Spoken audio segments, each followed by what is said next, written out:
Hello दोस्तों, good morning. कैसे हैं आप सभी मित्र? थोड़ा आज लेट हो गया, बैरिकेडिंग लगी है पूरे शहर में कांवड़ यात्रा के लिए। इस वजह से मैं जिस रास्ते से आ रहा था वो काफ़ी लंबा रूट हो गया, पहले जो कि शॉर्टकट था, और मुझे लंबा घूमना पड़ा और जाम में फंस जाने की वजह से लेट हो गई क्लास।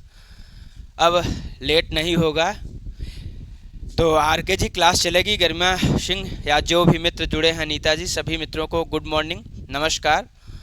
तो चलिए क्लास की शुरुआत करते हैं दोस्तों। ये जो क्लास है, जो जीएस और बीपीएससी की तैयारी कर रहे हैं या एलटी ग्रेड की तैयारी कर रहे हैं, अगर हमारे जीएस बैच से जुड़ना चाहते हैं तो आप जुड़ सकते हैं। ये इसके लिए आपको लाइव क्लासेस मिलेंगी, प्रैक्टिस सेट मिलेंगे, मॉडल पेपर भी मिलेंगे, और जो टेस्ट पेपर है वह भी प्रोवाइड कराया जाएगा। और इसका फाउंडेशन बैच जो है वह 23 जुलाई से जियोग्राफी से चल रहा है, तो आप जुड़ सकते हैं। और जो मित्रों को दिक्कत होती है टेलीग्राम जुड़ने पे, तो इसी टेलीग्राम को आप स्कैन करेंगे तो यहाँ पे जो मैं क्लास पढ़ाता हूँ उसका पीडीएफ आपको बहुत आसानी से प्राप्त हो जाएगी। चलिए आ जाते हैं पहले प्रश्न पे। जो हम लोगों का पहला प्रश्न है, अमृता सिंह जी हर हर महादेव, रेखा जी गुड मॉर्निंग। तो जो पहला प्रश्न है, राजेश यादव भाई गुड मॉर्निंग। जो पहला प्रश्न है वह पूछा जा रहा है, अकॉर्डिंग टू सेंसस 2011 के अनुसार बताना है which state has the highest literacy rate Kerala के बाद, आफ्टर केरला। ये पूछा जा रहा है कि केरला के बाद जो है सबसे ज़्यादा लिटरेसी रेट किस राज्य की है, उसके बारे में आपको बताना है, ठीक है। और इसमें है उत्तर प्रदेश है, मिजोरम है, असम है और राजस्थान है। इनमें से एक को आपको बताना है, और यह करंट अफेयर में वह राज्य चर्चा में था। ज्योति कुशवाहा जी गुड मॉर्निंग। और करंट अफेयर में भी वह राज्य चर्चा में था, तो इसको भी आपको बताना है। हाँ, तो इसका जो सही उत्तर है वह मिज़ोरम है। जो इसका सही उत्तर है वह क्या है? मिज़ोरम है। और अब यहाँ पे फुल लिटरेसी हो गई है। अभी यह ऐसा करने वाला राज्य भी बन गया है जहाँ अब फुल लिटरेसी आ गया है, तो इसको भी आपको याद रखना है। बाकी ये बेसिक बातें अगर बात करें तो सबसे पहले जो हमारे यहाँ जनगणना की शुरुआत होती है तो 1872 में किसके द्वारा? लॉर्ड मेयो के द्वारा किया जाता है। यह आपको पता है, लॉर्ड मेयो के द्वारा किया जाता है। उसके बाद आपको पता है कि 10 साल बाद लगभग 1881 में दशकीय जनगणना की शुरुआत होती है। क्या बताओगे कि जो 1881 का समय रहा है यह दशकीय जनगणना के लिए इम्पोर्टेंट रहा है? किसके? दशकीय जनगणना के लिए। और यहाँ पे जो था वह कौन था? तो लॉर्ड रिपन था।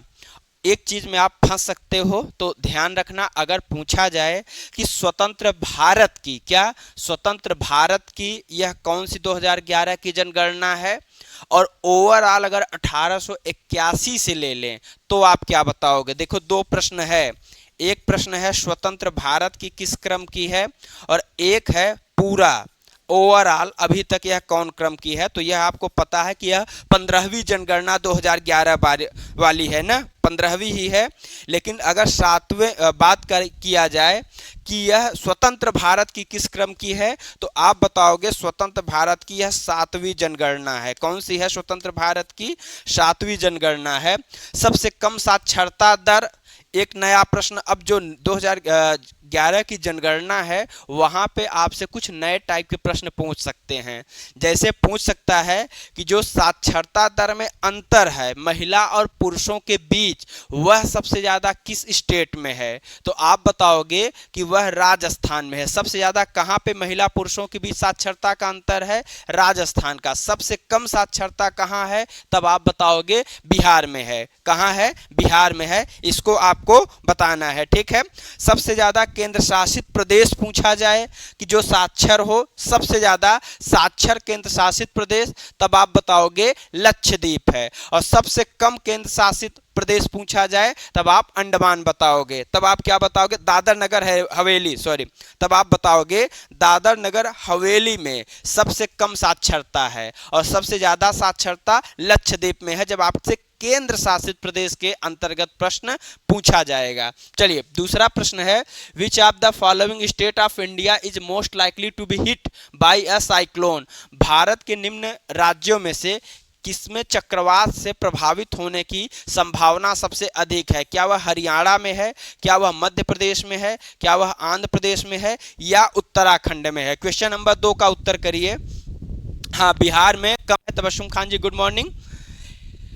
आरके का भी एक कवि सही था, आप लोगों का राजेश यादव का भी एक कवि। क्वेश्चन नंबर 2 का उत्तर करें क्या होगा? क्वेश्चन नंबर 2 का उत्तर करें क्या होगा?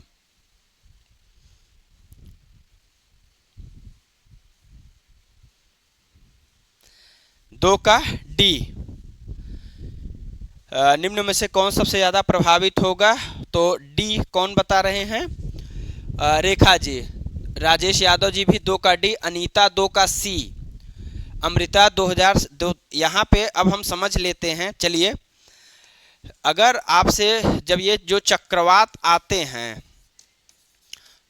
अगर आपसे कोई पूछे कि जो यह चक्रवात आता है तो इसके लिए जो सबसे आदर्श स्थिति होती है वह क्या होती है, तो आप बताओगे कि इसके लिए 2 आदर्श स्थिति हैं। आज की बात गलत आपका नहीं होगा।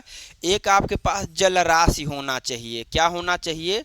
जहाँ पे चक्रवात आएगा, जहाँ चक्रवात शुरुआत होगा, वहाँ पे जलराशि का होना अत्यंत महत्वपूर्ण है। तो अगर ये भारत का एरिया है तो जो चक्रवात आएगा वह कहाँ पे आएगा? जो सबसे ज़्यादा प्रभावित होंगे जो कोस्टल एरिया हैं, जो हमारा उत्तराखंड है वह कहाँ पे है? वह नॉर्थ में है, ऊपर है। और दूसरा चीज़, जलराशि के साथ साथ टेम्परेचर का ज़्यादा होना। जो टेम्परेचर होता है तापमान के लिए वह 20 से 25 डिग्री सेल्सियस। अगर किसी समुद्र का सतह का तापमान है तो वहाँ पे चक्रवात आने की संभावना ज़्यादा हो जाती है। ठीक है। अब दूसरा, महाराष्ट्र जो जिस जगह पे है, इस जगह पे है, तो मतलब अरब सागर में ज़्यादा चक्रवात आ सकते हैं कि सबसे ज़्यादा चक्रवात बंगाल की खाड़ी में आ सकते हैं? तो आप बताओगे कि जो बंगाल की खाड़ी है वो कुछ ऐसे है, घिरा हुआ है, और जो अरब सागर है ये पूरा ओपन है। जितनी नदियां हैं, जितना उनका पानी गिरता है, सब इस टाइप ज़्यादा गिरता है। तो यहाँ का टेम्परेचर जो होता है अपेक्षाकृत अरब सागर से ज़्यादा होता है, इसलिए बंगाल की खाड़ी में ज़्यादा चक्रवात प्रभावी रूप से बनते हैं। क्या प्रभावी रूप से चक्रवात कहाँ पे बनते हैं? बंगाल की खाड़ी में अरब सागर की अपेक्षा। इस बात को आपको ध्यान रखना है।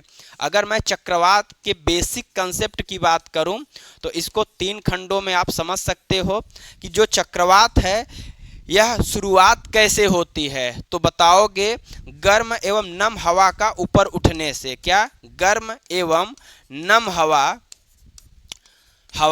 का ऊपर उठना।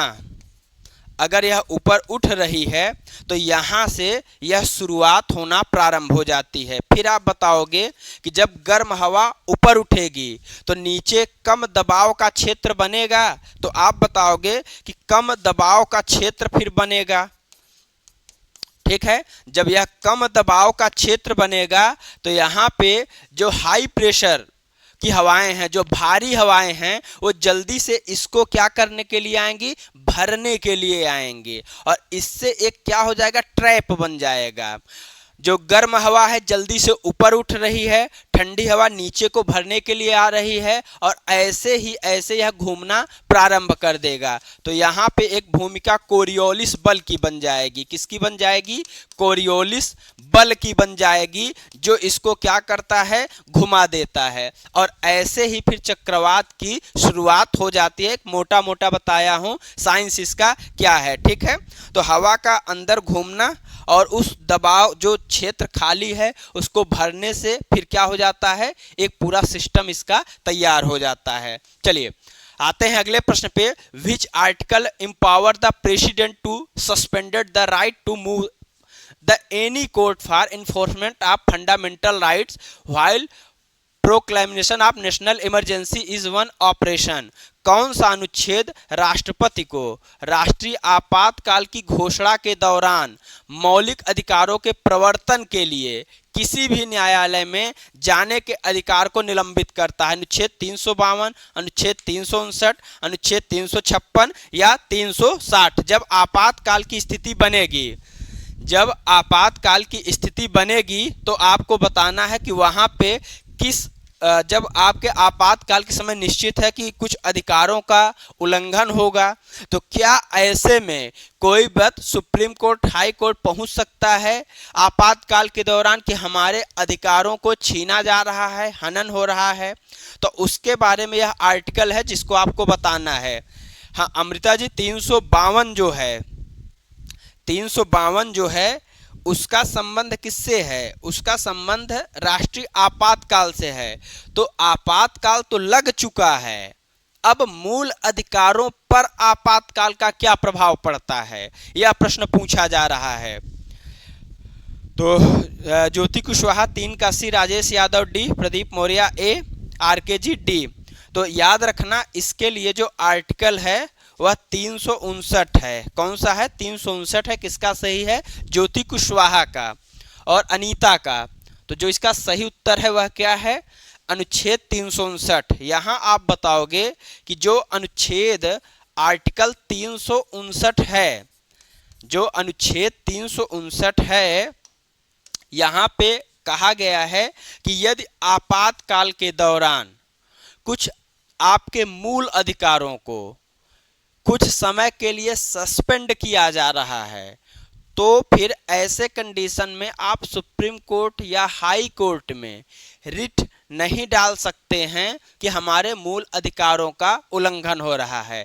यहाँ थोड़ा सा वह ट्रिकी क्वेश्चन बनाएगा, फंसा सकता है आपको कि याद रखना जो 359 होता है या कुछ समय के लिए अधिकारों को सस्पेंड कर देता है, निलंबित कर देता है, ना कि एकदम से खत्म कर देता है। प्रश्न ऐसे लाइन आएगा, आर्टिकल 359 के तहत राष्ट्रपति मूल अधिकारों को समाप्त कर देता है। तो नहीं, मूल अधिकार समाप्त नहीं होते हैं, वह कुछ समय के लिए क्या होते हैं, उन पे प्रतिबंध लगा दिया जाता है। और वह आर्टिकल कौन सा है? तो आर्टिकल 359 है। इसको आपको ध्यान रखना है, ठीक है, इसको आपको ध्यान रखना है। चलिए अब आते हैं अगले प्रश्न में।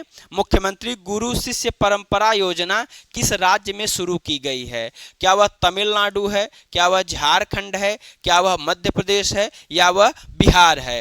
गुरु शिष्य परंपरा, क्वेश्चन नंबर 2 का उत्तर नहीं दिया क्या? अच्छा, इसका तो यहाँ पे इसका जो सही उत्तर है वह मध्य प्रदेश है, वो आंध्र प्रदेश है, क्योंकि जो कोस्टल एरिया है वहीं पे चक्रवात सबसे ज़्यादा प्रभावित करेगा।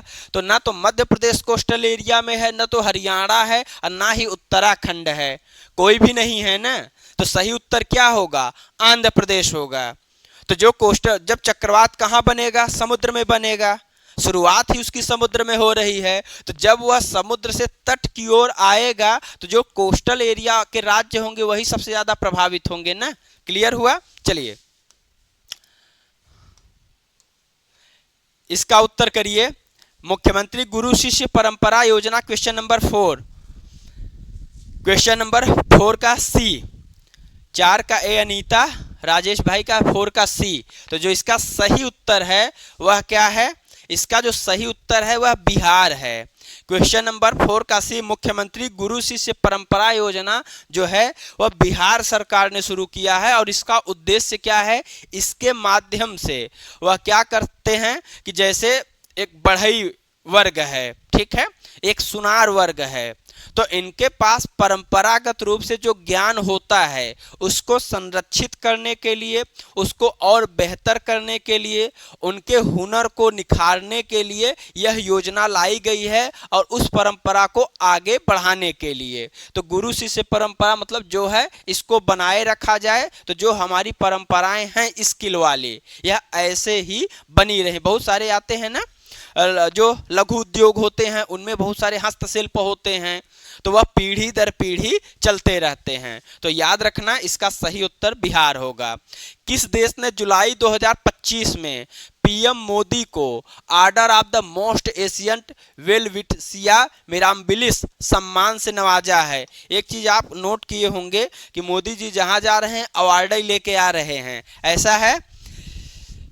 Awanish Soni ji good morning, Garima Singh good morning. तो इसका सही उत्तर क्या है? समीना शेख बिहार। हाँ, आरके जी का भी डी सही था, गरिमा डी। इसका उत्तर करिए क्वेश्चन नंबर 4 का डी ज्योति कुशवाहा सही था, 5 का उत्तर। हाँ, तो एकदम सही है। तो जो इसका सही उत्तर है तो आप बताओगे कि अभी वह जब नामीबिया गए थे, कहाँ पे गए थे? नामीबिया गए थे। तो वहाँ पे वहाँ के द्वारा इनको क्या दिया गया? एक जो उनके यहाँ का सर्वोच्च पुरस्कार है वह प्रदान किया गया। आप बताओगे नामीबिया कहाँ पे है? तो आपको जो अफ्रीका है महाद्वीप वहाँ दक्षिण और पश्चिम में आना पड़ेगा। तो यहाँ पे आपको ये पूरा अफ्रीका मिलेगा और यहीं पे ऐसे लगा हुआ आपको एक नामीबिया देश मिलेगा जो किसके तट पे है? तो आप बताओगे अटलांटिक महासागर के तट पे है। और यहाँ जो है एक मरुस्थल आपसे पूछा जाता है, एक मरुस्थल पूछा जाता है, उसका नाम है नामिब मरुस्थल। आपसे प्रश्न पूछा जाएगा कि नामिब मरुस्थल कहाँ पे है? तो आप बताओगे अफ्रीकी महाद्वीप पे अटलांटिक कोस्ट के तट पे यह नामिब मरुस्थल है। ठीक है, किस देश में है? तो आप बताओगे मुख्य तौर पे नामीबिया देश पे यह है, इसको ध्यान रखना है। ठीक है, और इसकी राजधानी क्या है? तो जैसे कि गरिमा सिंह ने बताया तो विंडहोक इसकी राजधानी है, इसको आपको याद रखना है। यहीं पे एक प्रश्न और है, एक यहीं पे आपको मिलेगा कालाहारी मरुस्थल, एक यहीं पे आपको और मिलेगा जो 3 देशों में फैला हुआ है कालाहारी मरुस्थल। तो आप बताओगे कालाहारी मरुस्थल भी कहाँ पे है? तो आप बताओगे यह भी अफ्रीका कॉन्टिनेंट में है। और जो कालाहारी मरुस्थल है इसमें शामिल देश कौन कौन से हैं तब आप क्या बताओगे? तो नामीबिया, बोत्सवाना, साउथ अफ्रीका। तो यहाँ पे नामीबिया, यहीं पे ये बोत्सवाना है और यहीं पे ये साउथ अफ्रीका है और यहीं पे क्या है? कालाहारी मरुस्थल है। और यहीं पे एक जनजाति पाई जाती है, उसका नाम है बुशमैन। क्या नाम है? उसका नाम है बुशमैन। तो बुशमैन जनजाति कहाँ पाई जाती है? कालाहारी मरुस्थल में पाई जाती है। कालाहारी मरुस्थल कहाँ पे है? तब आप बताओगे कि आपको अफ्रीका महाद्वीप में जाना पड़ेगा, दक्षिण में जाना पड़ेगा, वहाँ 3 देश मिलेंगे, एक नामीबिया मिलेगा, एक बोत्सवाना मिलेगा और एक साउथ अफ्रीका मिलेगा। इन तीनों से सीमा साझा करता है यह मरुस्थल, तो इसको भी आपको याद रखना है। चलिए अब आते हैं, किस राज्य सरकार ने 9 जुलाई 2025 को एक दिन में 37.21 करोड़ पौधारोपण करके रिकॉर्ड बनाया है? क्या वह पंजाब है, क्या वह हरियाणा है, क्या वह बिहार है या वह उत्तर प्रदेश है? इसका सही उत्तर क्या होगा? हाँ, बुशमैन ट्राइब हैं। Awanish Soni Africa, Garima Singh Africa. हाँ, कालाहारी मरुस्थल। चलिए इसका उत्तर करिए क्या होगा कि कौन सा है राज्य जिसने क्या किया है? कौन सा वह राज्य है जिसने इतिहास रच दिया है, सबसे ज़्यादा पेड़ लगाए हैं, एक दिन में पौधरोपण किए हैं? और याद रखना है कि जो हमारी वन नीति है उसका लक्ष्य है कि भारत में 33% क्या होने चाहिए? भूभाग के बराबर जो उसका 33% भूभाग है भारत का, यहाँ पे 33% क्या हो? वन हो। और उत्तर प्रदेश सरकार ने भी टारगेट रखा है कि हमको भी 33% वन लगाना है अपने भूभाग में। तो हाँ, एकदम सही उत्तर है। तो जो इसका सही उत्तर है वह क्या है? उत्तर प्रदेश है। और यहाँ पे एक योजना चल रही है, उस योजना का नाम क्या है? एक पेड़ माँ के नाम। क्या? एक पेड़ माँ के नाम। इस योजना से इस योजना के माध्यम से सभी लोगों में जागरूकता फैलाई जा रही है और सभी लोगों को इससे जोड़ने का प्रयास किया जा रहा है। तो प्रश्न आएगा, एक पेड़ माँ के नाम किस राज्य के द्वारा शुरू किया गया है? तो आप बताओगे वह है उत्तर प्रदेश। बाकी यहाँ पे जो रिकॉर्ड बन रहा है तो याद रखना कितना रिकॉर्ड बन रहा है, हो सकता है यह भी डाटा पूछ ले। तो 37.21 करोड़ पौधारोपण करके रिकॉर्ड बनाया गया है, तो इस बात को भी आप ध्यान रखोगे। फिर है, भारतीय संविधान का अनुच्छेद 76 का संबंध किस प्रावधान से है? इसका उत्तर करिए। हाँ, एक पेड़ माँ का नाम, अनीश सोनी जी, सही है, यूपी।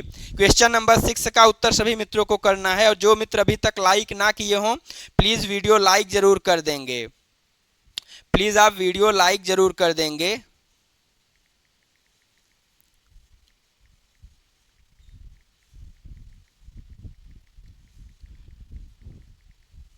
इसका उत्तर करिए।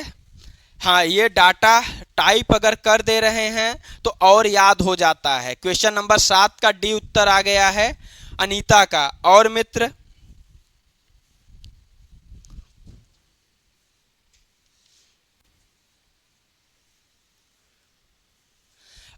इसका उत्तर क्या होगा? तो आप बताओगे इसका जो सही उत्तर है वह डी है। आर्टिकल 76 में किसके बारे में? भारत के महान्यायवादी के बारे में बात किया गया है। तो घुमा के प्रश्न पूछ लेगा तो बताओगे कि यह भाग 5 में है। कहाँ पे है? भाग 5 में है। पहली चीज ये बताओगे आर्टिकल कौन सा है? आर्टिकल 76 है। ये क्या इसका पद है? तो यह भारत का मुख्य विधि अधिकारी है। क्या है? विधि अधिकारी है। अगर मैं सरल शब्दों में कहूं तो यह भारत सरकार का वकील होता है। क्या? भारत सरकार का वकील होता है। इसकी नियुक्ति कौन करता है? तो आप बताओगे इसकी नियुक्ति राष्ट्रपति करता है और यह राष्ट्रपति के प्रसाद पर्यंत बना रहता है, यह भी आप बताओगे। और अगर यह पूछ लिया जाए आपसे कि वह कौन सा पद है, वह कौन सा व्यक्ति है जो उस पद पे है, जो लोकसभा राज्यसभा की कार्रवाइयों में भाग लेता है, समितियों में भाग लेता है, तो जो भाग लेता है वह यही अधिकारी है, महान्यायवादी, जो लोकसभा राज्यसभा की जो समितियां हैं उनमें भी भाग लेता है, उनकी कार्रवाइयों में भी भाग लेता है। लेकिन क्या इसको वोट देने का अधिकार है? तो नहीं, इसको वोट देने का अधिकार नहीं है। तो आपको कमेंट बॉक्स में बताना है कि जो लोकसभा है यहाँ पे या राज्यसभा है यहाँ पे निर्णायक वोट देने का अधिकार किसके पास है? आपको बताना है निर्णायक वोट देने का अधिकार किसके पास है, यह आपको बताना है। ठीक है, और इसकी योग्यता क्या होती है? इसकी योग्यता क्या होती है? अगर पूछ लिया जाए कि किस व्यक्ति को हम बना सकते हैं अटॉर्नी जनरल, तो आप क्या बताओगे? चलिए अगला प्रश्न है, संसद के प्रथम सत्र की शुरुआत वाले दिन प्रत्येक वर्ष दोनों सदनों की संयुक्त बैठक को कौन संबोधित करता है? राष्ट्रपति, प्रोटेम स्पीकर, लोकसभा अध्यक्ष या प्रधानमंत्री? तो निर्णायक मत की अगर बात किया जाए तो आप बताओगे निर्णायक मत देने का जो अधिकार है वह लोकसभा स्पीकर को लोकसभा में है। ठीक है, तो इसको भी आपको ध्यान रखना है। हाँ, एकदम सही, एकदम सही। हाँ, attorney general of India Garima Singh ji सही है, स्पीकर को है। हाँ, चलिए क्वेश्चन नंबर 8 का उत्तर करना है। क्या? कि संसद के प्रथम सत्र की शुरुआत वाले दिन प्रत्येक वर्ष दोनों सदनों की संयुक्त बैठक को संबोधित कौन करता है? अगर यहीं पे पूछ लेता आयोजित कौन करता है, ठीक है, तब आप क्या बताओगे? तो संयुक्त बैठक को संबोधन कौन करता है?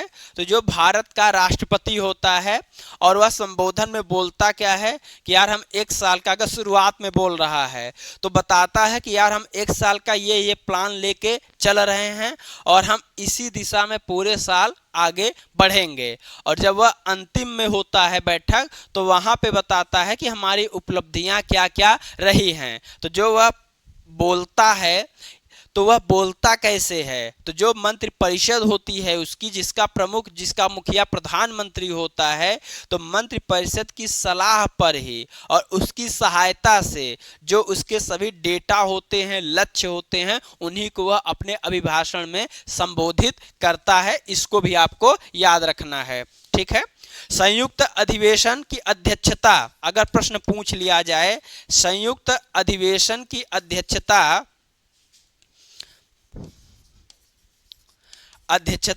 कौन करता है और किस आर्टिकल में है, कौन सा अनुच्छेद है, तो आप क्या बताओगे? चलो, लुइस मोंटेनेग्रो को हाल ही में किस देश का प्रधानमंत्री नियुक्त किया गया है? पुर्तगाल का, ब्रिटेन का, रूस का या पोलैंड का? क्वेश्चन नंबर 9 का उत्तर करना है। क्वेश्चन नंबर 9 का उत्तर करना है। हाँ, उसको हटाने का प्रसाद पर्यंत है, तो उसको हटाने का अधिकार उसी को है। द टू ब्रदर, 8 का सी।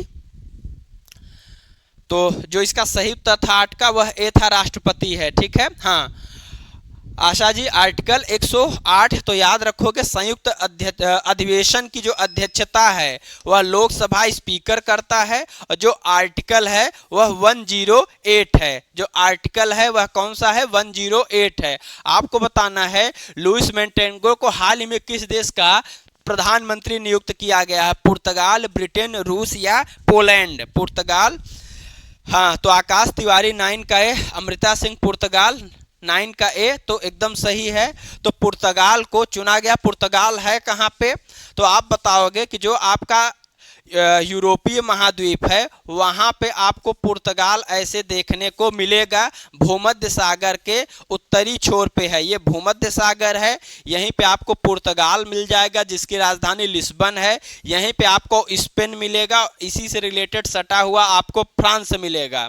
और यहीं पे कौन सी एक जल संधि है जो बहुत प्रसिद्ध जल संधि है, उसके बारे में बताना है। भूमध्य सागर में जल संधि है और यह जल संधि जो है अटलांटिक महासागर को भूमध्य सागर से जोड़ती है और यूरोप को एशिया से अलग करती है। यूरोप को एशिया से अलग करती है, वह कौन सी जल संधि है, इसके बारे में भी आपको बताना है। चलिए फिर आते हैं, राज्यसभा का कार्यकाल होता है 5 वर्ष का, 6 वर्ष का। यह एक स्थायी सदन है, उपयुक्त में से एक से अधिक या कोई नहीं। तो क्वेश्चन नंबर 10 का उत्तर दीजिए। नहीं, गरिमा सिंह, बेरिंग स्ट्रेट यहाँ पे नहीं है, बेरिंग स्ट्रेट यहाँ पे नहीं है। बेरिंग स्ट्रेट के लिए हमें बेरिंग सागर पे जाना पड़ेगा। बेरिंग सागर के लिए हमें प्रशांत महासागर में जाना पड़ेगा। प्रशांत महासागर के नॉर्थ में जाना पड़ेगा, नॉर्थ में अलास्का के पास जाना पड़ेगा और अलास्का के पास आपको बेरिंग स्ट्रेट मिलेगा जो आर्कटिक सी को प्रशांत महासागर से जोड़ता है और साइबेरिया का जो प्रांत है जो रूस का, वह अमेरिका के अलास्का से अलग करता है। वहां पे कौन सा स्ट्रेट है? तो आप बताओगे बेरिंग स्ट्रेट है। ये क्या है? आपका रूस वाला पार्ट है साइबेरिया और ये वाला पार्ट आपका अमेरिका का अलास्का है। और फिर यहाँ पे आपको कनाडा मिलेगा, ये कनाडा है और यहीं पे ये अमेरिका है। तो अमेरिका ये भी है, अलास्का भी है और यहीं पे वो जल संधि है, ठीक है। तो जो वह जल संधि है जिब्राल्टर जल संधि, अमृता सिंह जी ने एकदम सही कहा। तो जो जल संधि है उसका नाम क्या है? जिब्राल्टर जल संधि है और यह शार्ट रूट भी प्रदान करता है एशिया को, कहाँ? यूरोप से जोड़ने में। चलिए क्वेश्चन नंबर 10 का उत्तर आप लोग क्या दे रहे हैं? 10 का बी, राजेश यादव, प्रदीप मौर्य। देखो प्रश्न 6 ईयर 10 का बी, तबस्सुम 10 का डी, टू ब्रदर 10 का ए, अनूप साक्य 10 का बी, 10 का ए। देखो भाई यहां ध्यान से सुनना, प्रश्न क्या है? राज्यसभा का कार्यकाल क्या है?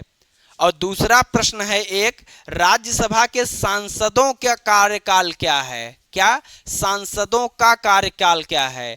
अगर वह पूछेगा कि राज्यसभा के सांसदों का कार्यकाल क्या है, तब आप बताओगे 6 वर्ष है। कितने वर्ष है? 6 वर्ष है। और दूसरा, लोकसभा की तरह जैसे लोकसभा का कार्यकाल 5 वर्ष होता है, तो क्या इसी तरह क्या इसी तरह राज्यसभा का भी कार्यकाल होता है? तो बताओगे नहीं, राज्यसभा जो है एक अस्थाई सदन है। क्या? राज्यसभा एक अस्थाई सदन है जो कि कभी भंग नहीं होती है। राज्यसभा क्या है? एक अस्थाई सदन है जो कि कभी भंग नहीं होती है, इसलिए 5 साल 6 साल कुछ वहां पे नहीं लगेगा। तो याद रखना, जिन्होंने सी उत्तर किया है उनको गलती कहां हुई है? सांसद वो समझ बैठे कि लोकसभा के सांसद का राज्यसभा के सांसद का पूछा जा रहा है। तो राज्यसभा के सांसद का कार्यकाल 6 वर्ष होता है, यह क्लियर है।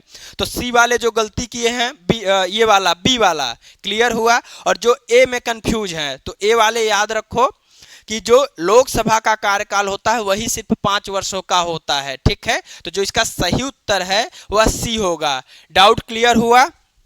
हाँ अनूप जी, 10 का सी, हाँ परमानेंट चैम्बर है यह। और जो 10 का डी दे रहे हैं, डी एक से अधिक भैया कैसे हो सकता है ना?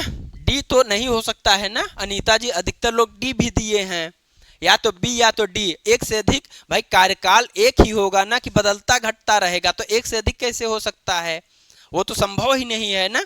चलिए अब आते हैं, अब उम्मीद है यह प्रश्न आपका गलत नहीं होगा। क्लियर हुआ ना राज्यसभा वाला? बहुत सरल प्रश्न था। विश्व बैंक ने हाल ही में किस देश को सबसे समानता वाले देशों में शामिल किया है? श्रीलंका को, भारत को, नेपाल को या भूटान को समानता वाले श्रेणी में शामिल किया गया है? इसका उत्तर आपको करना है। और जो भी मित्र जुड़े हैं प्लीज वीडियो क्या लाइक जरूर कर देंगे, आप लोग लाइक नहीं करते हैं। और जो मित्र नए जुड़ रहे हैं चैनल को सब्सक्राइब कर देंगे। 2 चीजें आपको करना है, पहला वीडियो लाइक कर देंगे जो मित्र अभी तक ना किए हों प्लीज, और सब्सक्राइब कर देंगे चैनल जो नए जुड़े हुए हैं। इसका उत्तर क्या होगा? हाँ अमृता सिंह गरिमा ई बचा है केवल तो ई नहीं है, क्लियर हो गया ना। उसका जो सही उत्तर है वह सी है। ठीक है, चलिए तो विश्व बैंक ने जो समानता की श्रेणी में रखा है वह भारत है। यही गलती मुझसे भी होती है और वही गलती आप लोग भी करते हो। कठिन प्रश्न जो होता है आप पूरे सतर्कता के साथ पढ़ते हो और इसलिए उसको आप लोग ज़्यादातर लोग सही करते हो, और जो गलत होते हैं वह सरल प्रश्न होते हैं। तो इसका मतलब जानते हो क्या हुआ? कि हमारे रिवीजन में कमी है, इस वजह से गलत प्रश्न गलत हो रहे हैं, सॉरी सरल प्रश्न इसलिए गलत हो रहे हैं। तो जैसा जैसे ये राज्यसभा वाला जितने लोगों का गलत हुआ तो वह रिवीजन नहीं कर रहे हैं, तो आपको रिवीजन करना है। और क्यों नहीं कर रहे हैं? तो वहाँ पे यह हमारे दिमाग में बैठा हुआ है, यह हो जाता है कि आप पता तो है सब, ये ऐसे होता है, ये ऐसे होता है, तो रिवीजन करने का मन ही नहीं करता है। तो ऐसा नहीं करना है ना, तो प्रैक्टिस करना है और रिवीजन करना है। और क्लास यही इसीलिए है कि आप सीखो कि हम गलती कहाँ पे कर रहे हैं। और बिना जीएस पढ़े असंभव है कि आप एलटी ग्रेड में नौकरी ले पाओगे। तो जीएस आपको पढ़ना पड़ेगा, और पढ़ना ही नहीं पड़ेगा, आपको अवधारणात्मक स्तर पे समझना पड़ेगा, लड़ना पड़ेगा उससे कि नहीं यार छोड़ना नहीं है, चाहे जहां से पूछे। तो जीएस का सिलेबस बहुत विशाल है। अगर आप अच्छे स्मार्ट तरीके से स्ट्रेटजी नहीं अपनाओगे, नहीं तैयारी करोगे तो समस्या गंभीर होगी। इस बात को बहुत अच्छे से समझ लो। इसलिए जो मल्टीपल क्लासेस आपको मिल रही हैं या खुद मल्टीपल प्रैक्टिस करते हो तो निरंतर उसको करते रहो, उसमें किंतु परंतु आपको नहीं लाना है ना। चलिए ठीक है, तो इसका जो सही उत्तर है वह 11 का भारत है। क्वेश्चन नंबर 12, इनमें से कौन संसद की शक्ति नहीं है यह पूछा जा रहा है? किसी राज्य के क्षेत्रफल को घटाना या बढ़ाना, किसी राज्य के नाम में परिवर्तन करना, किसी राज्य में कोई भाषा को लागू करना, या राज्यों की सीमाओं में परिवर्तन करना, या राज्यों की सीमाओं में परिवर्तन करना। देखो यार, जीएस आपके लिए स्कोरिंग है। इनका प्रश्न है, साक्ष्य भाई है ना, अनूप जी का प्रश्न है कि जीएस में कितने प्रश्न आपको करना चाहिए जिससे वह प्रश्न सही होगा, मतलब आप सिलेक्शन के करीब होंगे। तो देखो यार, जीएस स्कोरिंग है, आप ज़्यादा से ज़्यादा स्कोर करने की रणनीति पे आपको सभी मित्रों को काम करना है। और दूसरी चीज़ यह है कि कम से कम आपको 26, 27, 25 प्लस हर हाल में आपको रहना ही पड़ेगा अगर आप मेरिट लिस्ट में आना चाहते हैं तो। और देख रहे हैं ना कि जैसे अपने में ही आप कंपटीशन देख सकते हो कि ज़्यादातर मित्र उत्तर दे रहे हैं, तो इसका मतलब कि जो उत्तर दे रहे हैं तो ऐसे कितने बच्चे हैं जो अच्छी तैयारी किए हुए बैठे हैं। तो आपको यही 25 प्लस के ऊपर रहना है, 27 तक, 28 तक, जितना जा सकते हो आपको जाना पड़ेगा, नहीं तो सिलेक्शन नहीं होगा। और इसके बाद अभी से ही आपको लिखने की आदत डालनी चाहिए। तो जो मित्र फाइनल दिमाग में बैठा है कि हमें फाइनल सिलेक्शन लेना है, तो उनको मेंस के बारे में भी सोचना पड़ेगा। जीआईसी में तो निबंध है, लेकिन एलटी में भी ऐसा अनुमान है कि ऐसा बताया जा रहा है, जो न्यूज है कि एलटी में भी यह क्या करेंगे, शामिल करेंगे निबंध को, लिखित पेपर होगा, मेंस होगा। तो आपके अभी से उस स्तर की तैयारी हर हाल में होनी चाहिए, लिखने की आदत डालनी चाहिए। जो सब्जेक्ट है छोटे छोटे प्रश्न बनाओ और उनको लिखना स्टार्ट कर दो, नहीं तो बहुत गंभीर समस्या हो जाएगी। ठीक है, तो चलिए इसका उत्तर करिए। क्वेश्चन नंबर 12 बहुत शानदार प्रश्न है। क्वेश्चन नंबर 12, अब जैसे गरिमा सिंह कह रहे हैं कि इतना कैसे आएगा, मैं यही तो कह रहा हूं कि आप जितने मित्र यहाँ पे लाइव उत्तर दे रहे हो, कितने लोगों का गलत हो रहा है? ज्यादातर बच्चे सही कर रहे हैं, और जिनका गलत भी हो रहा है तो वो और एकदम लड़ रहे हैं कि नहीं यार अच्छा गलत हो गया, अब बताता हूं। मैं देखता हूं यहाँ कि जो बच्चे पहले कुछ प्रश्न गलत करते थे, अगले दिन उन और अच्छी स्ट्रेटजी के साथ बैठे और उनके उत्तर सही हुए हैं। तो यही मैं कह रहा हूं कि 25 प्लस ये सब दिमाग में ना लग, कैसे अभी मौका है पढ़ने का, तो कैसे दिमाग में ये लाओ कि मैं कैसे ला सकती हूं या ला सकता हूं। ठीक है, क्योंकि बहुत देख रहे हैं ना कि बहुत दिनों से वैकेंसी नहीं आई है, और वो दूसरी तैयारी, हो सकता है वह एसएससी में बच्चा लग गया हो टीचर वाला, हो सकता है वो बच्चा यूपीएससी की तैयारी कर रहा हो, स्टेट पीसीएस में भी बैठ रहा हो, तो उसको जीएस नहीं आएगी। मैं आपको डरा नहीं रहा हूं, वास्तविकता समझा रहा हूं।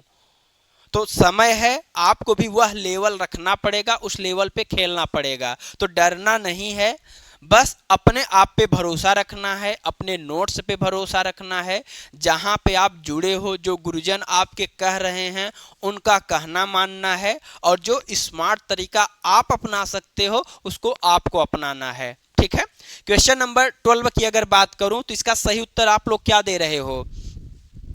12 का बी।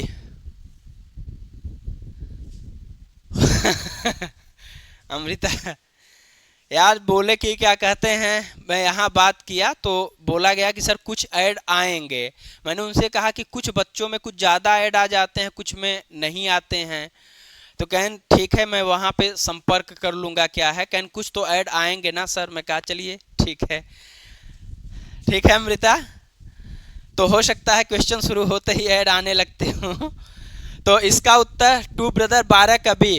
अब देखो यहाँ पे, अब 12 का सी जो दे रहे हैं उनका सही है, जो 12 का भी। अब देखो यहाँ पे यही समझना है, जो अभी इस प्रश्न को गलत कर रहे हैं तो इसका मतलब उनको यह समझना है कि आप करंट से उतना अच्छे तरीके से जुड़े नहीं हो, आपके सामने जो घटनाएं घटित हो रही हैं उनको नहीं पकड़ पा रहे हो।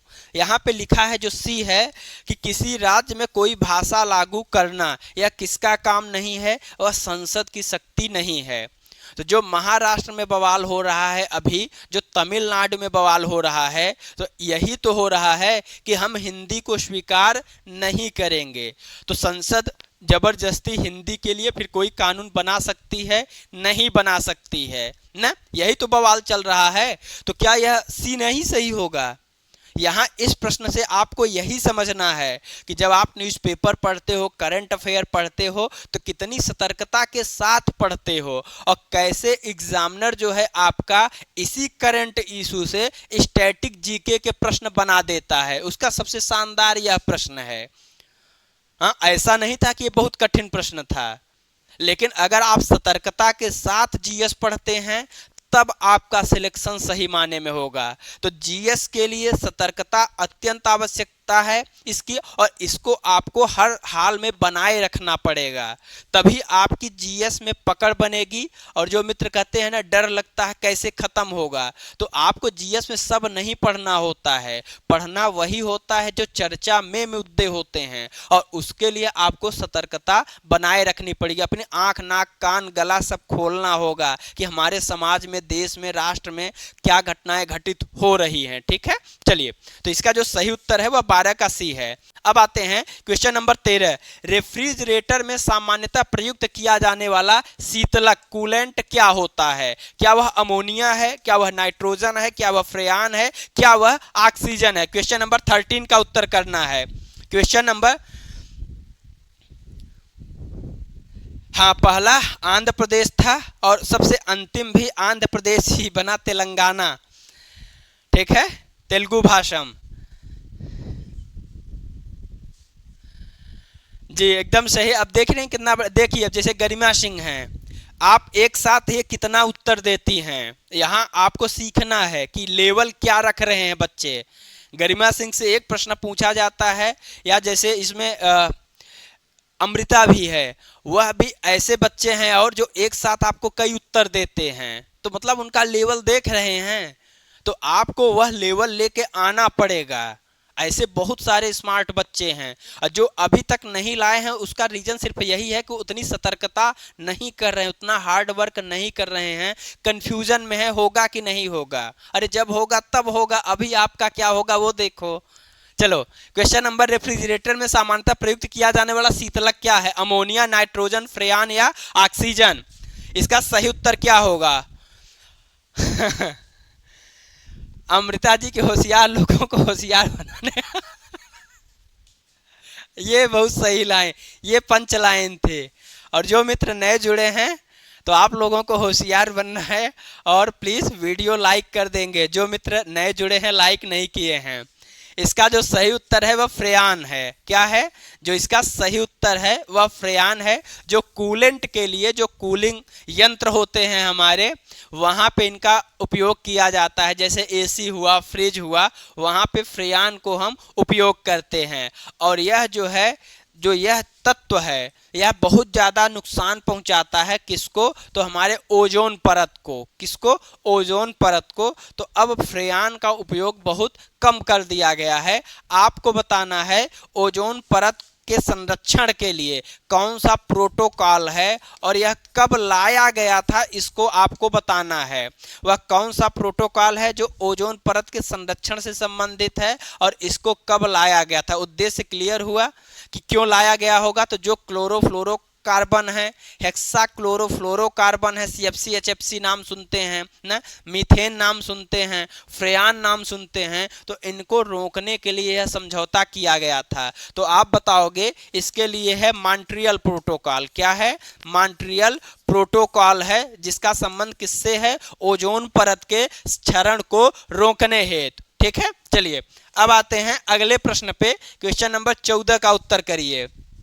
हाँ, सी सही है, सभी मित्रों का सी सही है। 16 सितंबर ओजोन डे। हाँ देखो गरिमा सिंह, 16 सितंबर ओजोन डे, 16 सितंबर को होता है, ओजोन दिवस मनाया जाता है ना। तो ऐसे ही आपको एक प्रश्न के साथ अतिरिक्त अलर्ट रहो। याद रखो, जब आप कमेंट बॉक्स में उत्तर करते हो ना, तो आपकी अलर्टनेस बढ़ती है। यही मैं आप लोगों को बार बार समझाता हूँ, गलत ही उत्तर करो, लड़ो अपने से। गलत हो रहा है, क्यों गलत हो रहा, तभी यह मोटिवेशन जागेगा अंदर से। या मैं वहां पे क्लास में जुड़ा था, मेरे इतने प्रश्न गलत हुए कैसे, अभी बताता हूँ, और फिर आप मेहनत करते हो। ठीक है, चलिए, मेघालय की किन पहाड़ियों पे मौसिन राम स्थित है? क्या वह गारो है, क्या वह जयंतिया है, या दीपू है, या वह खासी है? क्वेश्चन नंबर 14 का उत्तर करिए। हाँ, क्वेश्चन नंबर 14 का उत्तर करिए, 14 का डी। क्वेश्चन नंबर 14 का उत्तर क्या है?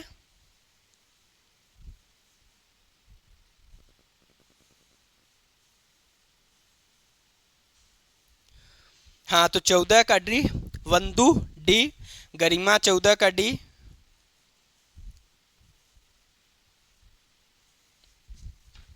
तो एकदम सही है, ठीक है। चलिए, तो इसका जो है खासी है और गारो खासी जयंतिया। आप बताओगे जो मेघालय है, मेघालय में जो यह तीनों पहाड़ियां पाई जाती हैं गारो खासी जयंतिया, इसी गारो खासी जयंतिया पे जो रहने वाली जनजाति है उनका नाम भी गारो खासी जयंतिया है। यह भी आपको ध्यान रखना है। तो कई बार पहाड़ी के रूप में पूछ लेगा, कई बार वह आपसे जनजाति के रूप में पूछ लेगा। और यह अलग कैसे होता है, आप बताओगे कि जो भारत की उच्च भूमि है, जो यह भारत का ये वाला पार्ट है उच्च भूमि है, और यहाँ पे आपको मेघालय मिलेगा, यहाँ पे एक गैप मिलता है, तो यह मालदा गैप है। और हकीकत में मेघालय तक जो है यह पूरा पठार जो हमारा उच्च भूमि है यह फैला हुआ है, यह उसी का पार्ट है। जैसे अंडमान निकोबार द्वीप समूह जो है हिमालय का पार्ट है, वैसे ही यह भी इसी का पार्ट है। इसको आपको ध्यान रखना है। चलिए, क्वेश्चन नंबर, किसके शासनकाल में भारत की राजधानी को कलकत्ता से दिल्ली को स्थानांतरित कर दिया गया है? अगर आप लोग पर डे मेरे साथ मेहनत करते हो तो जान लो कि मैं पर डे और बेहतरीन बेहतरीन प्रश्न लाऊंगा जो आपके रिवीजन में, जो आपके कंसेप्ट में बहुत मदद करेंगे। तो अगर आप लोग इसके लिए तैयार हो तो हम और स्टैंडर्ड लेवल उठाएं। हाँ, इसके लिए आपको भी जी जान से लगना पड़ेगा। और मैं ये सोच रहा हूँ कि संडे उंडे को या किसी दिन एक जो है थियरी की भी क्लास लाऊं जो इम्पॉर्टेंट चीज़ों की है, तो जिससे मान लो अगर वो क्षेत्र में आपको दिक्कत है तो वह भी समस्या का समाधान आपका हो जाए। चलिए, क्वेश्चन नंबर 15 है, किसके शासनकाल में भारत की राजधानी को कलकत्ता से दिल्ली स्थानांतरित किया गया था? Lord Minto, lord Hardinge, lord Curzon या चेम्सफोर्ड? क्वेश्चन नंबर 15, 15 का ए, 15 का सी, लॉर्ड हार्डिंग।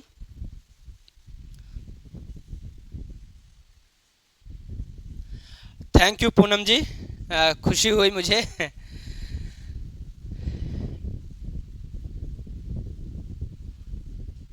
हाँ, ये पूरा मैं कवर करता हूँ और अच्छे ढंग से कवर करता हूँ, और आपको ऐसे लगातार जुड़ना है। आप जुड़े रहोगे तब आपको एहसास होगा कि हाँ क्या आपके अकॉर्डिंग यह क्लास है कि नहीं पूनम जी, ठीक है। तो जो इसका सही उत्तर है लॉर्ड हार्डिंग है, ठीक है। हार्डिंग जो है, इन्होंने क्या होर्डिंग लगाया था दिल्ली में कि जो बंगाल विभाजन 1905 में हुआ था, फिर उसके बाद 1906 में स्वदेशी आंदोलन आता है, और यहीं पे आपको मिलेगा मुस्लिम लीग की स्थापना 1906 में ना। और वहीं पे घोषणा की गई थी कि अब बंगाल जो है दो पार्टों में बट जाएगा। और यह सब घटनाक्रम के साथ साथ जो दिल्ली की राजधानी का स्थानांतरण है वह भी इसी लॉर्ड हार्डिंग के समय किया गया था। इसको भी आपको याद रखना है। और यहीं पे बम कांड का भी संबंध है क्या? कोई बम कांड का भी संबंध इसी समय है क्या?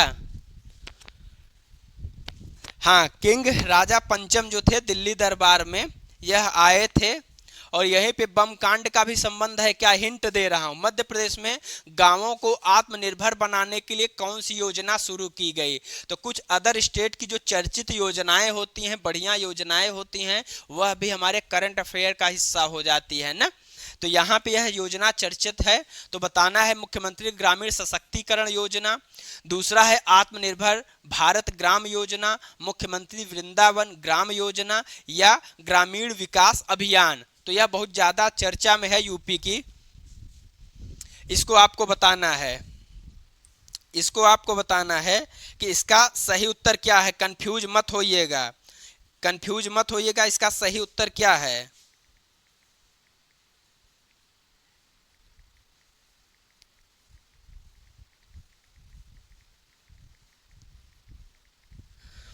क्वेश्चन नंबर 16 का सी उत्तर आने लगा।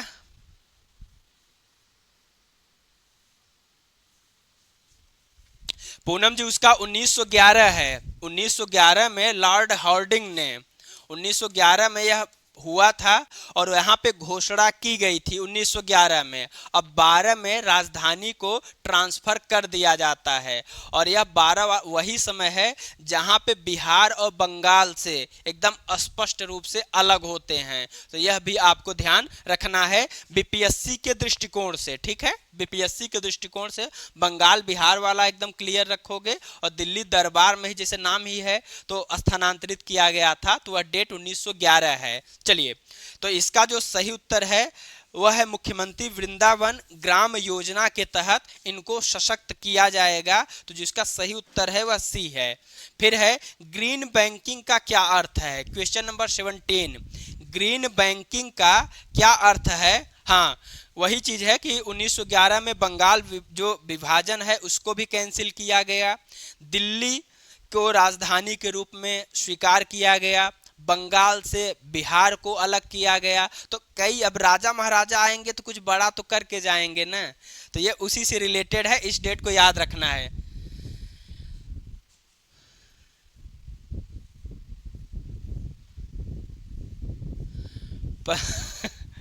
अमृता जी, मैं क्या बताऊं आपके दुख को, मैं समझ रहा हूं। ऐड पूरा दिमाग खराब कर देता। एक बार वो कर दीजिए, शायद रिफ्रेश कर दीजिए, ना आए। आपको टीचर एकेडमी में फोन करना चाहिए कि बताइए क्या दुश्मनी है मुझसे। क्वेश्चन नंबर 17 का डी उत्तर आने लगा है। अमृता अनीता सिंह, कितने लोग? 17 का डी अमृता सिंह, तबस्सुम खान, अनीता। तो जो इसका सही उत्तर है वह क्या है? ग्रीन बैंकिंग का क्या अर्थ होता है? तो यहाँ पे आप बताओगे कि पर्यावरण समर्थक परियोजनाओं का वित्त पोषण करने वाले बैंक को हम क्या कहते हैं? तो इसको हम कहते हैं पर्यावरण ग्रीन बैंकिंग। जिसपे हम किस पे जोर देते हैं? तो सबसे ज़्यादा पर्यावरण के संरक्षण के लिए जो बैंकिंग स्तर पे प्रयास किए जा सकते हों, चाहे वह परियोजनाओं के रूप में हो और चाहे वह ऊर्जा संसाधनों के रूप में हो, कागज के कम से कम निर्माण के रूप में हो। कागज भी बैंक में बहुत लगता है, तो हम डिजिटल हो जाएं। जो हमारी ऊर्जा है, क्या उस जरूरत को, बैंकिंग ऊर्जा जरूरत को हम सौर ऊर्जा से पूरा कर सकते हैं कि नहीं कर सकते हैं? तो यह सब भी ग्रीन इसमें आएगा, ठीक है, ग्रीन बैंकिंग में। अब आते हैं क्वेश्चन नंबर 18, सूर्यास्त कानून का क्या अभिप्राय था? राजस्व अधिकारी द्वारा एकत्रित किया गया भू राजस्व एक निश्चित दिन सूर्य अस्त होने तक जमा करना होता था। अस्थाई बंदोबस्त के अनुसार लगान एक निश्चित दिन तक सूर्यास्त तक जमा नहीं हुआ तो जमींदारी की नीलामी की जा सकती थी। सेना अधिकारियों को अपने सैन्य अभियानों की वापसी पर मुख्यालयों में सूर्यास्त तक सूचना देनी होती थी, या द्वैध शासन के दौरान यह लाया गया था। तो क्वेश्चन नंबर 18 का उत्तर दीजिए। सॉरी मैम, गरिमा सिंह, ठीक है, मैं अब किनारे से ही पढ़ूंगा। ठीक ठीक, इसका उत्तर दीजिए। अरे नहीं गरिमा जी, इतना भी नहीं मेहनत करना, वो हट जाएगा, एक दो बार में ऐसा होता है।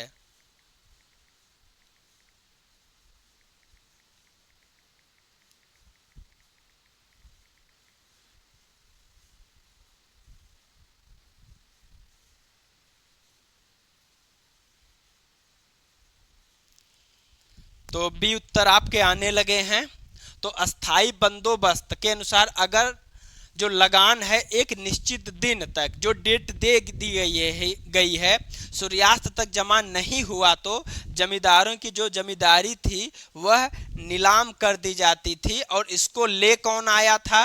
तो आप बताओगे, लॉर्ड कॉर्नवालिस लेके आया था। कौन लेके आया था? लॉर्ड कॉर्नवालिस लेके आया था। कब लेके आया था? तो आप बताओगे 1793 में लेके आया था। पूछा जाएगा कहां पर लागू किया गया था, तो आप बताओगे बंगाल में लागू था, बिहार में लागू था और उड़ीसा में लागू था। और इसी को हम क्या कहते हैं? सूर्यास्त कानून को अस्थाई बंदोबस्त, ठीक है, इसी को क्या कहते हैं? अमृता जी, मैं क्या बताऊं यार, मैं आपसे माफी मांग सकता हूं। अब मैं एक बार फिर बोल दूंगा कि सर कुछ बच्चों में कुछ ज़्यादा ही ऐड आ रहा है, ऐसा क्यों? क्या कोई टेक्निकल एरर है या कुछ है? आज भर आप सब्र कर लीजिए। सच में मूड खराब हो जाता है, मैं एक बार जरूर बोल दूंगा कि ऐसा ना हो। और दाताराम भाई, बता रहे हैं कि एकदम सही कि जो जॉन सोर था उसके द्वारा इसको बनाया गया था। ठीक है, कि जॉन सोर के द्वारा और कुछ भी बनाया गया था। दाताराम भाई उसको क्लियर करिए। तो 18 का बी इसका सही उत्तर है। ठीक है, 18 का बी इसका सही उत्तर है। 19, भारत की पहली यूपीआई स्वचालित बैंक शाखा किसके द्वारा शुरू की गई है? स्लाइस द्वारा, फोन पे द्वारा, एचडीएफसी बैंक द्वारा या केनरा बैंक के द्वारा? भारत की पहली यूपीआई संचालित बैंक शाखा, बहुत इंपॉर्टेंट करंट अफेयर है, इसको बताना है। इसको बताना है कि क्या सही उत्तर है।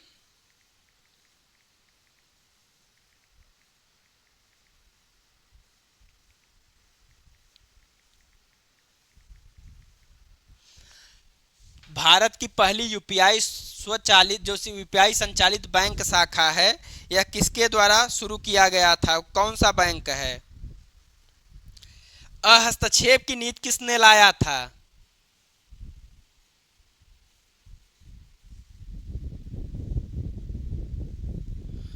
अच्छा, ये पूनम जी बता रही हैं कि ये टेक्निकल इशू है। आपको जो ज़्यादा ऐड आ रहे हैं तो आपको अपना ऐप अपडेट करना पड़ेगा।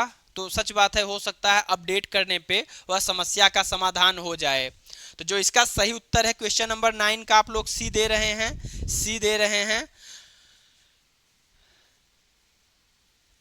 चलिए,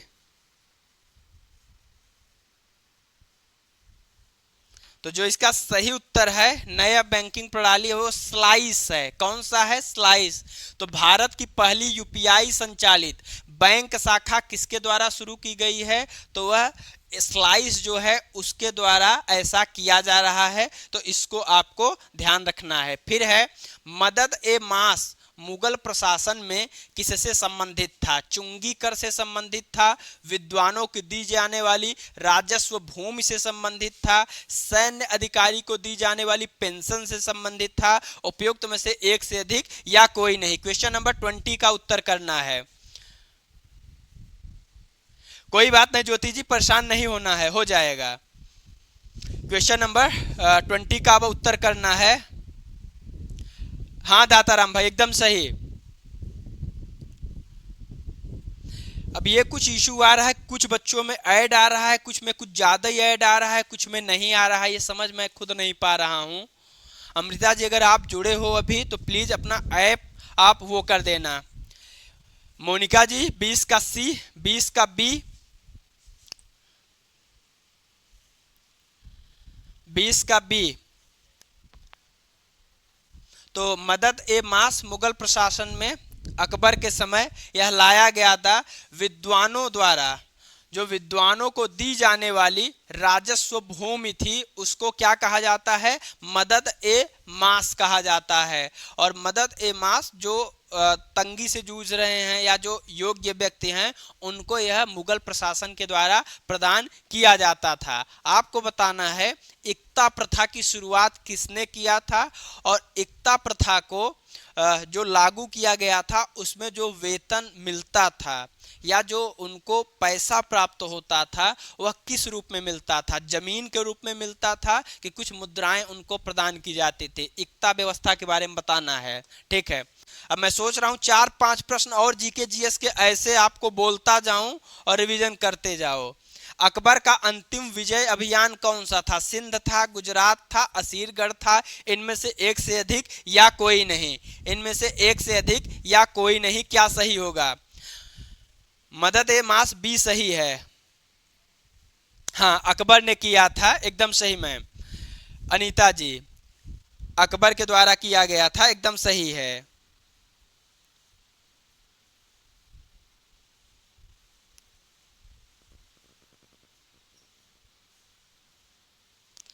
और हाँ एक चीज अगर याद आ गया, अगर एक चीज और यहाँ मदद ए मास के बारे में ध्यान रख पाओ तो रखना, बहुत इंपॉर्टेंट है। जब मदद ए मास नामक भूमि जो है उस पर कंट्रोल पूरा किसका होता था? तो उस पर पूरा कंट्रोल जो राजा था उसका होता था, और यह ध्यान रखा जाता था कि हम इसको जिसको दे रहे हैं वह भूमि जो होगी वह खेती योग्य होगी। क्या? वह खेती योग्य भूमि होगी, इस बात को भी ध्यान रखना है। कोई ऊसर भूमि नहीं प्रदान की जाती थी। हाँ, बशर्ते वहां पर खेती उस समय वह राजा ना करवा रहा हो, तो ऐसी भूमि को ही दिया जाता था। इसको ध्यान रखना, वह उर्वर जमीन होती थी और उस समय राजा उस पे खेती ना कर रहा हो, ऐसी भूमि ही दी जाती थी। इसको ध्यान रखना है। चलिए, क्वेश्चन नंबर, अकबर का अंतिम विजय अभियान कौन सा था? 21 का सी उत्तर आने लगा है। हाँ, जमीन के रूप में।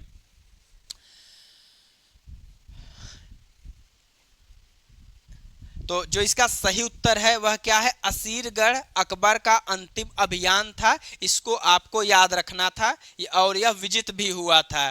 प्रधानमंत्री मोदी को किस देश ने की टू द सिटी सम्मान से सम्मानित किया है? क्या की टू द सिटी सम्मान से सम्मानित किया है? ब्राजील, अर्जेंटीना, अमेरिका या फ्रांस ने? क्वेश्चन नंबर 22 का उत्तर करें। क्वेश्चन नंबर 22 का उत्तर करें, क्या होगा? क्वेश्चन नंबर 22 का उत्तर करें, की टू द सिटी सम्मान से किसने सम्मानित किया है मोदी जी को?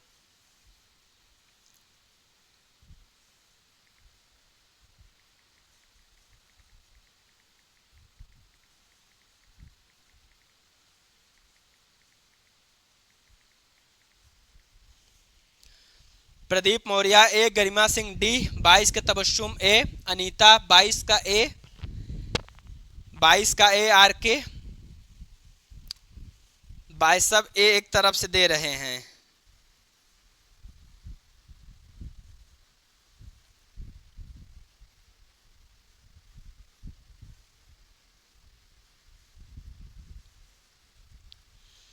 तो जो इसका सही उत्तर है 22 वालों, वह अर्जेंटीना है।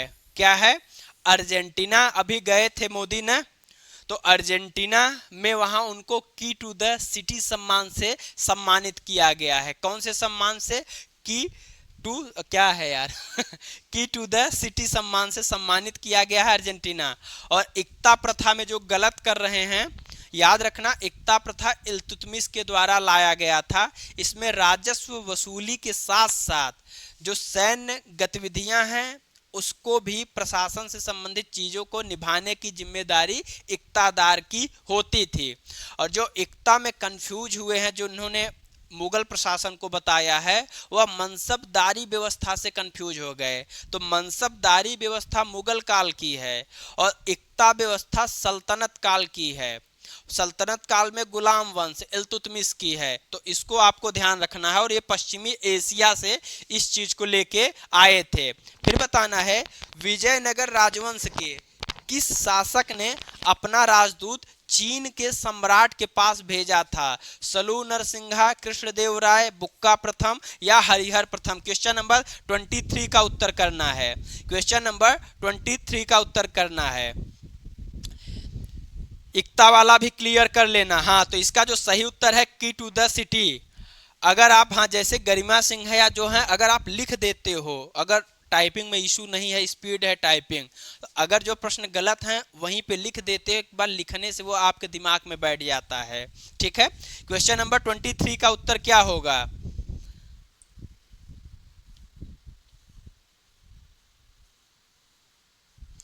क्वेश्चन नंबर 23 का उत्तर क्या होगा?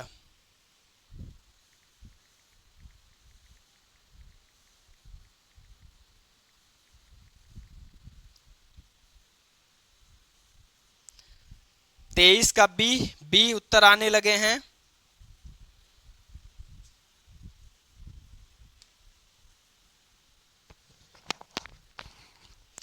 यह हरिहर और बुक्का दो भाई थे जिन्होंने विजयनगर साम्राज्य की स्थापना किया था 1336 में। ठीक है, और इसमें जो बुक्का प्रथम है उनके द्वारा, कृष्णदेव राय के द्वारा नहीं, बुक्का प्रथम के द्वारा सबसे पहले अपने राजदूत को चीन सम्राट के पास भेजा था। इसको आपको ध्यान रखना है। तो वह कौन व्यक्ति थे?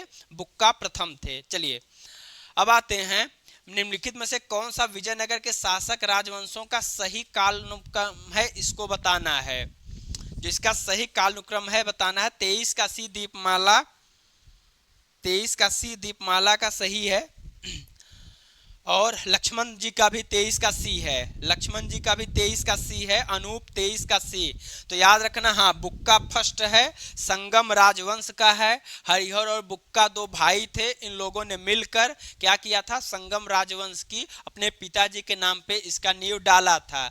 अब यही बताना है आपका। अगला प्रश्न है कि जो विजयनगर साम्राज्य है, इसमें जो 4 शासक हुए हैं, 4 वंश जो राजवंश हुए हैं, इनका कालानुक्रम क्या है, यह आपको बताना है। तो दाताराम बी 23 का, 24 का उत्तर करना है। अनूप का भी 23 का सही है। 24 का सी, मोनिका का आर के 24 का सी। और लोग इसका उत्तर करें।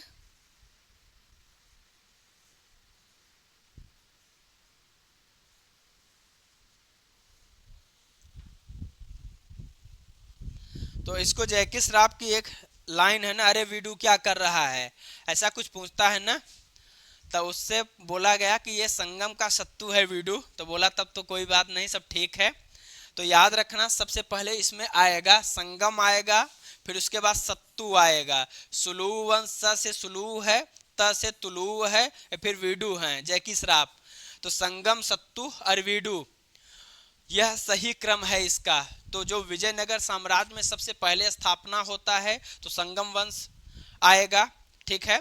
और संगम वंश के बाद फिर सुलू वंश, फिर तुलु वंश, फिर अरवीडू वंश, और इसी में आपको कृष्णदेव राय मिलेंगे। तो अगला प्रश्न है, जो कृष्णदेव राय हैं वह किस वंश के थे। बता दूं, संगम के नहीं है ना, तो अरवीडू के हैं। तो आप बताओ सुलू के हैं कि तुलु के हैं। चलिए इसका उत्तर करिए। और आज का लास्ट प्रश्न है, यूडियोमीटर किसका मापन करता है। क्या वह वायुमंडलीय दाब का करता है, समय का करता है, गैस के आयतन का करता है, या वाष्प दाब का करता है। इसका उत्तर करिए। और जो भी मित्र हैं बता दूं, जो नए जुड़े हैं, पहले तो आपको वीडियो लाइक कर देना है। अगर आपने ना किया हो प्लीज चैनल सब्सक्राइब जरूर करेंगे। और यह क्लास 10:15 पे अपने नियत टाइम पे अब स्टार्ट होती है। तो 10:15 पे आप लोग जरूर जुड़ने की कोशिश करिएगा, बहुत कुछ सीखने को मिलेगा।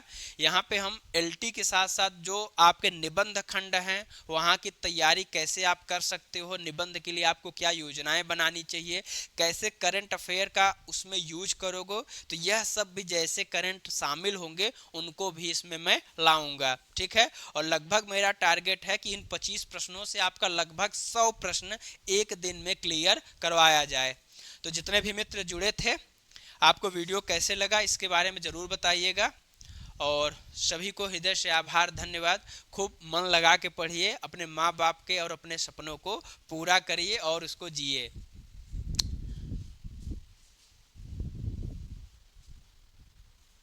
तो याद रखना, अच्छा इसमें गलत कर रहे हैं, 25 का सी होगा, ठीक है। चलो मैं बता देता हूं, गैस के आयतन से इसका संबंध है। और जो वाष्प दाब में कंफ्यूज हैं तो हाइग्रोमीटर आपको याद रखना है, ठीक है। और वायुमंडलीय दाब के लिए बैरोमीटर है। हाँ रिवीजन क्लास, अच्छा जो संडे को बोला हूं, जो संडे को नहीं हो पाया, कल हम लोग चले गए थे संस्थान की तरफ से, हमें बाहर एमपी के कई सारे वाटरफॉल हैं वहाँ ले जाया गया था, जैसे चचाई क्योटी है, तो इस वजह से क्लास नहीं हो पाई। तो देखते हैं। और बीच में अगर आप लोग कहोगे तो एक डेप्थ में, जैसे जो इकोनॉमिक्स के बहुत महत्वपूर्ण खंड हैं, या जो कंप्यूटर से संबंधित महत्वपूर्ण खंड हैं, या जो आपके एनवायरनमेंट साइंस से संबंधित महत्वपूर्ण खंड हैं, आप लोग अगर कहेंगे तो ऐसे ऐसे बीच में एक थियरी क्लास लेके आएंगे आधे घंटे 40-45 मिनट का, तो वहाँ पे हम लोग उसको भी सॉल्व करेंगे बीच बीच में, ठीक है। तो चलिए आज के समाप्त करते हैं।